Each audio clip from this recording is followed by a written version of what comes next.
saudara-saudara sekalian, kita coba untuk membahas atau mendiskusikan terkait dengan tanggung jawab hukum bidang kesehatan. Pertama yang saya menjelaskan bahwa memang dari kita tentu berangkat daripada pengertian. Kalau kita dari pengertian memang eh, kenapa saya lebih cenderung menerbitkan atau mengeluarkan teori-teori pengertian-pengertian, karena sebenarnya di level S2 itu modal dasar saudara-saudara sekalian itu adalah bagaimana mengimplementasikan yang namanya teori.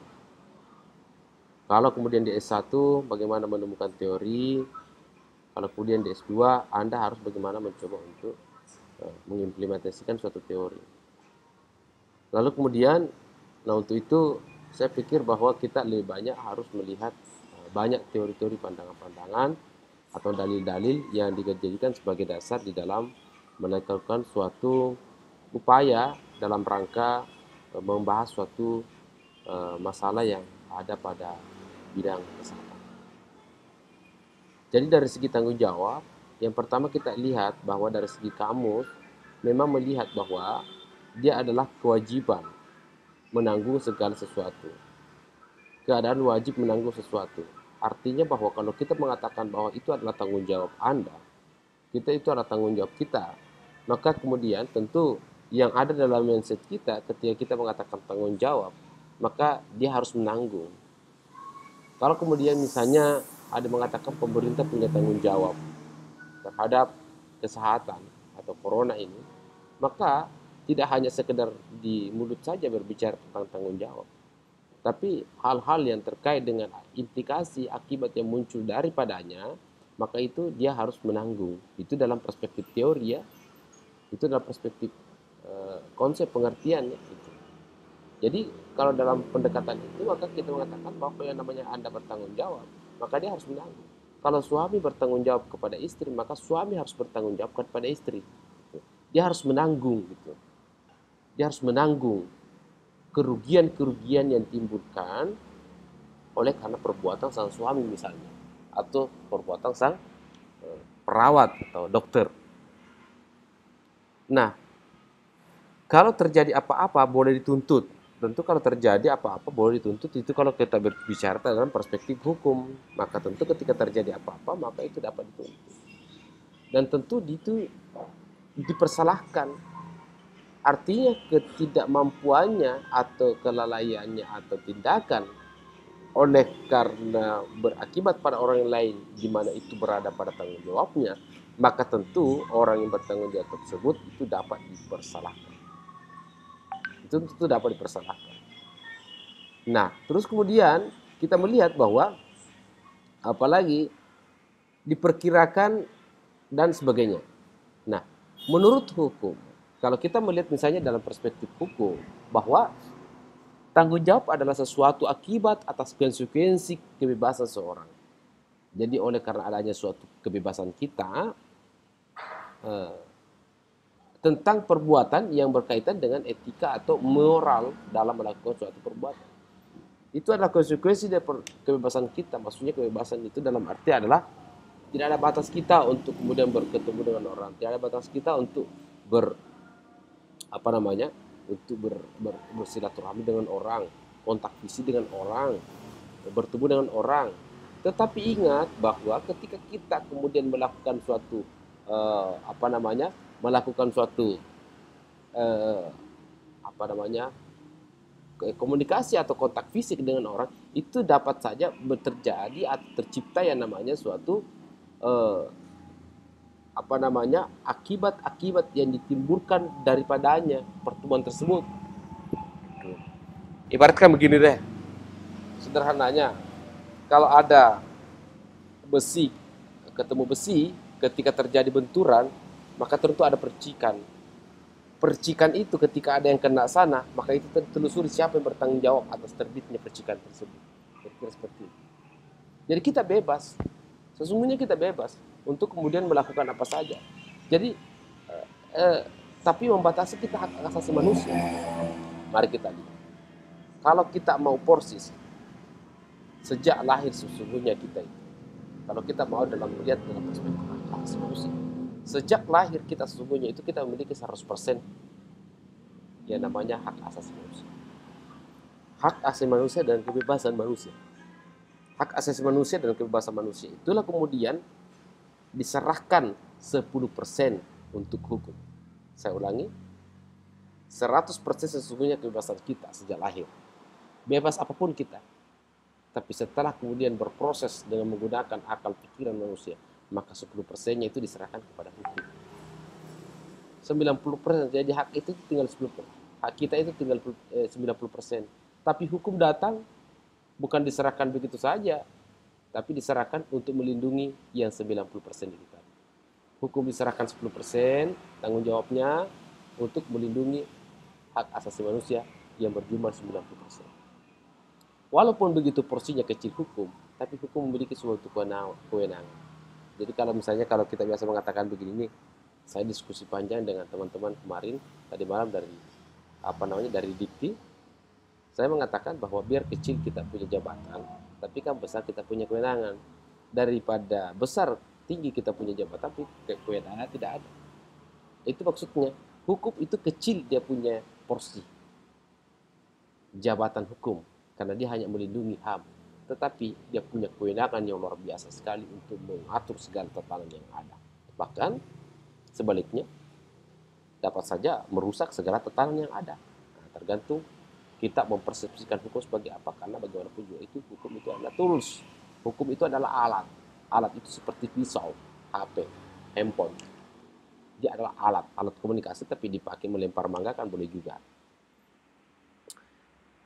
Intinya bahwa tanggung jawab hukum adalah itu terjadi karena adanya kewajiban yang tidak dipenuhi oleh salah satu pihak yang melakukan perjanjian. Kalau dalam perspektif itu intinya bahwa ada suatu kesepakatan yang kita ciptakan antara satu orang dengan yang lain, antara satu orang dengan dua orang, atau dua orang bersama-sama melakukan perjanjian.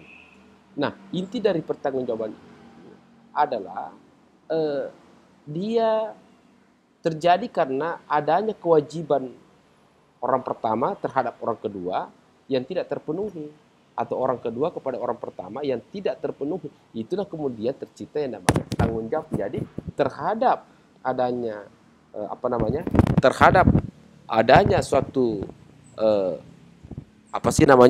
terhadap adanya namanya tanggung jawab dari pihak pertama kepada pihak kedua yang tidak dilakukan oleh pihak pertama, maka disitulah terbit muncul yang namanya tanggung jawab pihak pertama terhadap pihak kedua. Itulah yang harus ditanggung. Hal tersebut juga membuat pihak lain mengalami kerugian akibat haknya tidak terpenuhi oleh salah satu pihak tersebut.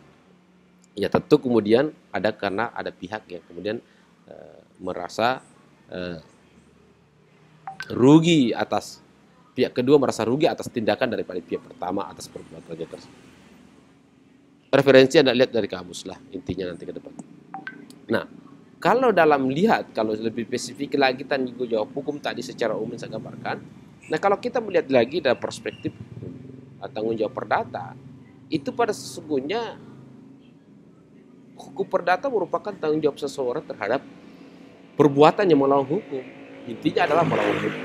Perbuatan melawan hukum memiliki ruang lingkup yang sangat luas sekali dibandingkan dengan perbuatan pidana itu sendiri. Melawan itu sangat luas. Sangat luas sekali. Jadi kalau Anda misalnya di dalam profesi-profesi kesehatan, Anda bisa melihat posisi Anda nanti di Undang-Undang Kesehatan. Nanti sebentar saya akan bahas di mana ruang lingkupnya. Nah, itu secara umum dulu. Perbuatan melawan hukum itu tidak hanya mencakup perbuatan yang bertentangan dengan peraturan perundang-undangan atau pidana saja, Anda. Tidak seperti itu. Tetapi jika perbuatan tersebut bertentangan dengan undang-undang lain yang bahkan dengan ketentuan hukum yang tidak tertulis sekalipun. Perbuatan melawan hukum ini bukan hanya yang tertulis, tidak tertulis sekalipun itu dapat memenuhi unsur. Kalau di teman S1 di hukum itu pasti mereka hatam tentang ini.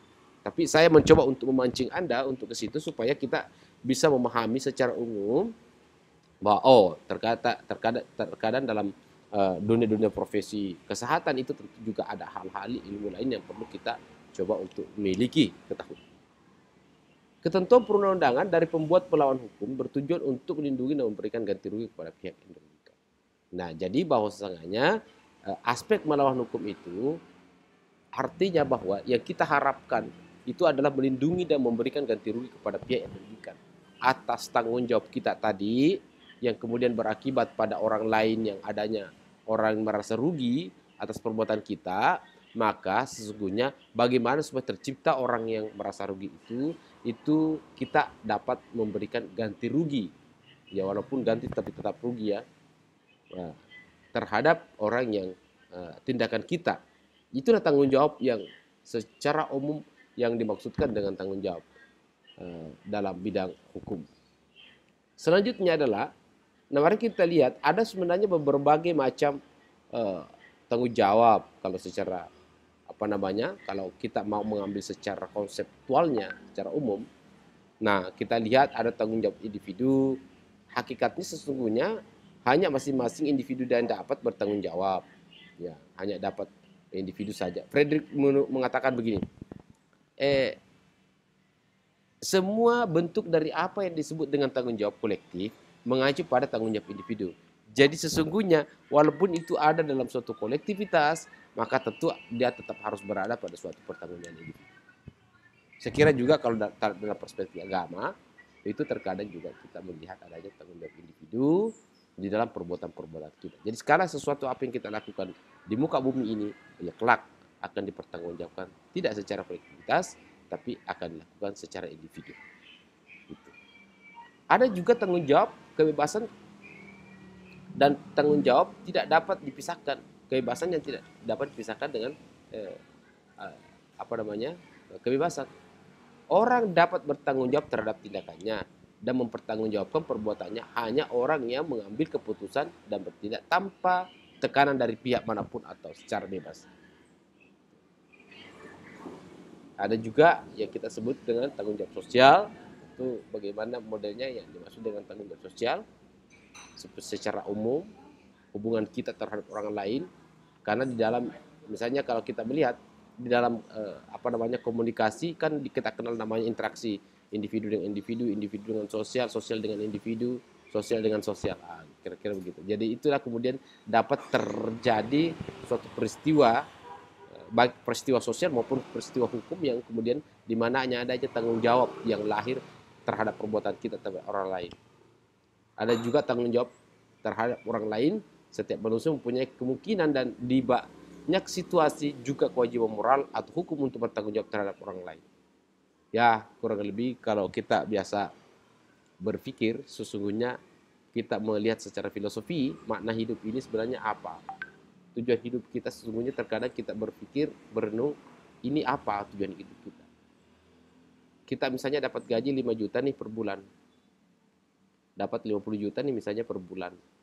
Sedangkan per hari misalnya 1 juta mau 2 juta misalnya 300 juta per bulan. Per hari misalnya. Kadang kita berpikir, sedangkan yang samakan kan hanya 20.000 rupiah.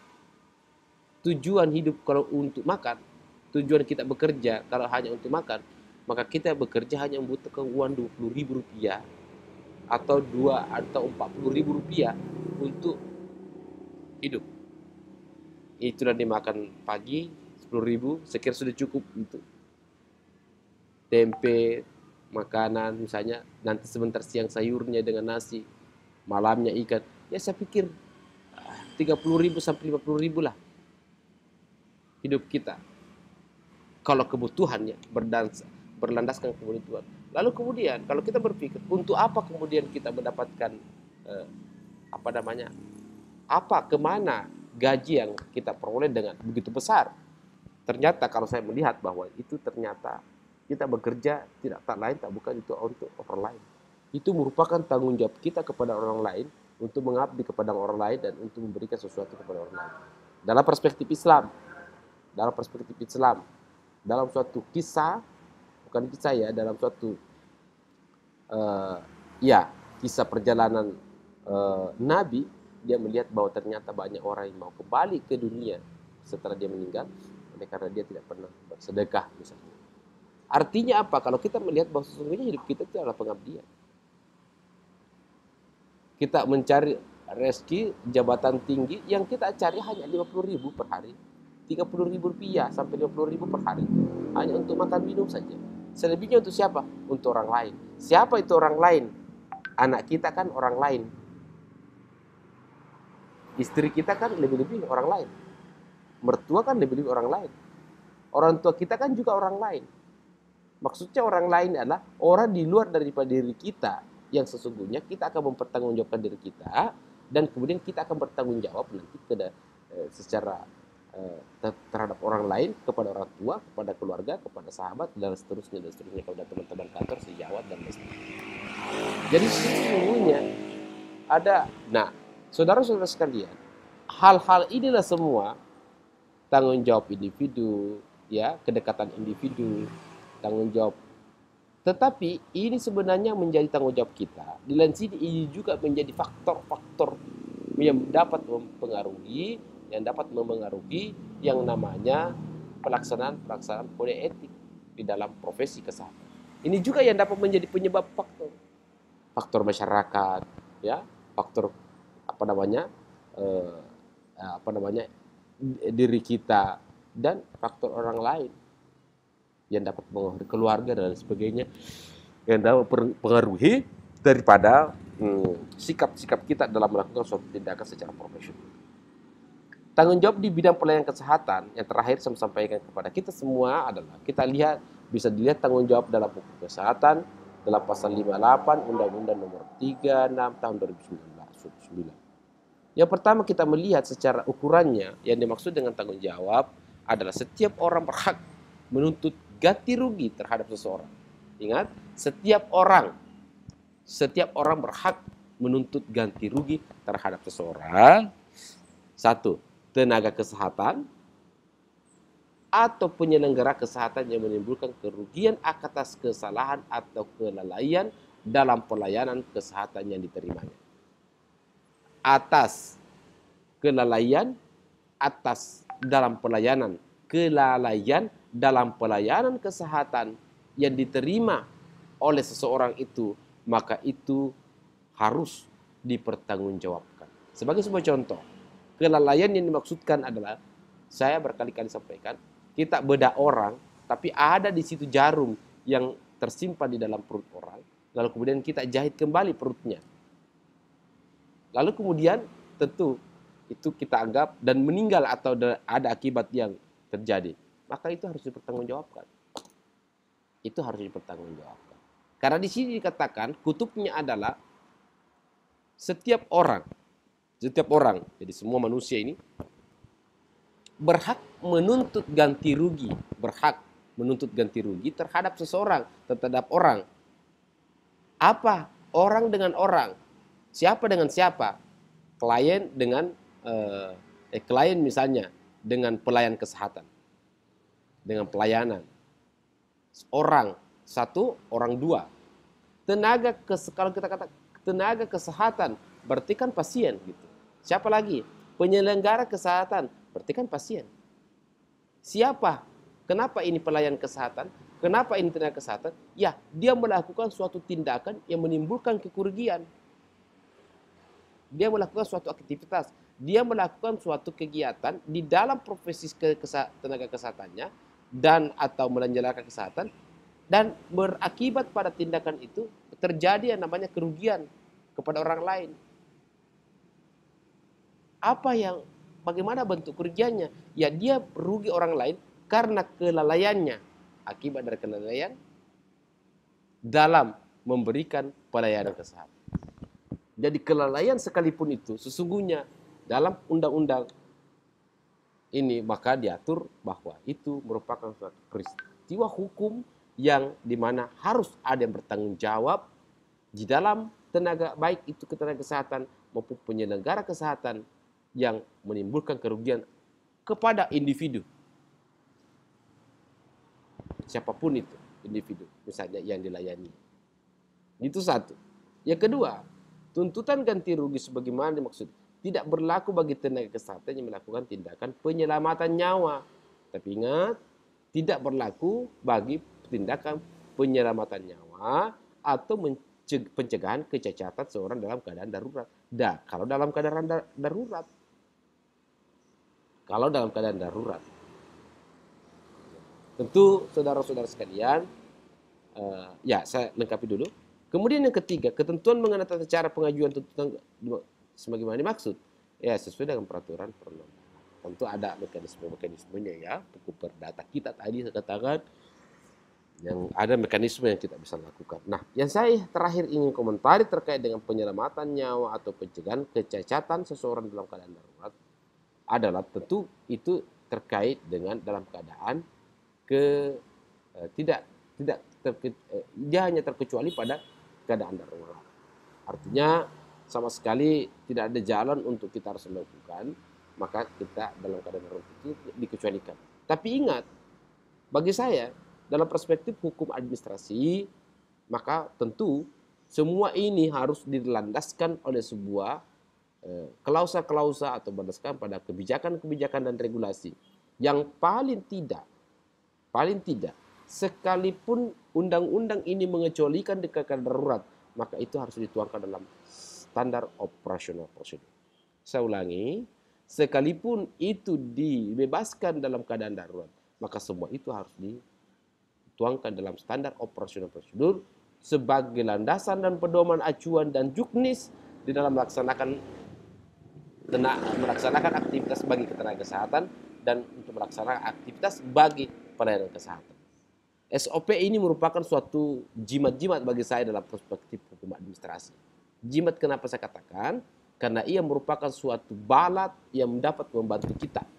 Ketika kemudian semua ini kita lakukan berdasarkan SOP, berdasarkan juknis, lalu di ujung kemudian perbuatan kita dalam pelayanan ada yang berefek pada kerugian orang lain, ya tentu itu adalah kita bisa melihat dengan adanya ukuran yang untuk mengatakan itu adalah salah atau tidak.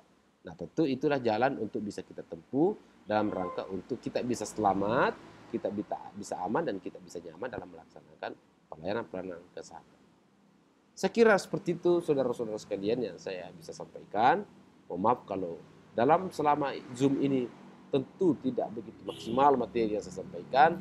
Ya ini karena memang sesuatu hal yang baru yang tentu harus kita tetap belajar walaupun dalam kondisi apapun.